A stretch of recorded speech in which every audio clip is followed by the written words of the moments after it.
couple of weeks ago in Daniel 4 that the sovereign God humbles Nebuchadnezzar, who got so boastful and so proud that he thought he was the king of the universe. He actually thought he was an animal for 7 years, grazing out in the fields. Ultimately, he was restored, took over the kingdom again, but then died a few years later. And that's where we are right now in Daniel chapter 5, the handwriting on the wall. This is actually a painting by Rembrandt of this event in chapter 5. And we know exactly when this occurred. This actually occurred on October 12th, 539 BC.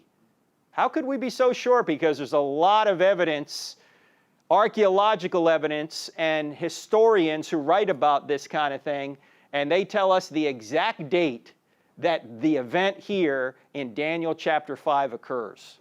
October 12th, 539. So 2,000 years before Columbus, right? That's really when it occurred. When was Columbus?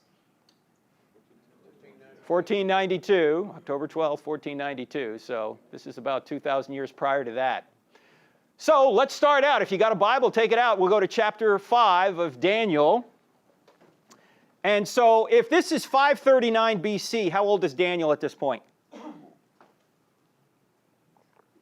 When was Daniel born? Remember, he's exiled in 605 BC. Yeah, he was about 20 maybe when he was exiled, maybe 15, somewhere between 15 and 20. So at this point, this is 60 years after, 65 years after, so he's about 80 years old at this point. So the events of chapter 5 take place several years, 40 or so years after the events of chapter 4. Okay, so we're jumping ahead here. We're jumping ahead. And here's how it starts. It says, King Belshazzar, and this is when King Belshazzar reigned, gave a great banquet for 1,000 of his nobles and drank wine with them. Now we need to stop right here because there's a problem. You see this name right here? Belshazzar. Nobody knew what that name was. Oh, by the way, we need to clear something out because these names are very close and you may get them confused. I know I'm reading through it. I'm going, wait, isn't this Daniel's name? No. The name they gave to Daniel was Belteshazzar. But this guy's name is Belshazzar. He's a king of Babylon. And he serves after Nebuchadnezzar. And we'll explain where he fits in here in just a minute. But the problem was, historically, this guy is not supposed to be the king at this time due to other records. They go, this guy's not the king. Who's the king? The real king is this guy, Nabonidus.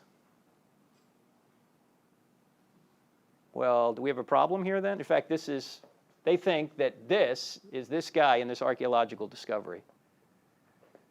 In fact, is the Bible wrong about King Belshazzar then? Because this is supposed to be the king in this period, not him. Now, how often does the Bible get questioned? A lot. Gets questioned all the time. We can't trust the Bible. They got this wrong. This is not the king at this time. Until they did a little research and dug up,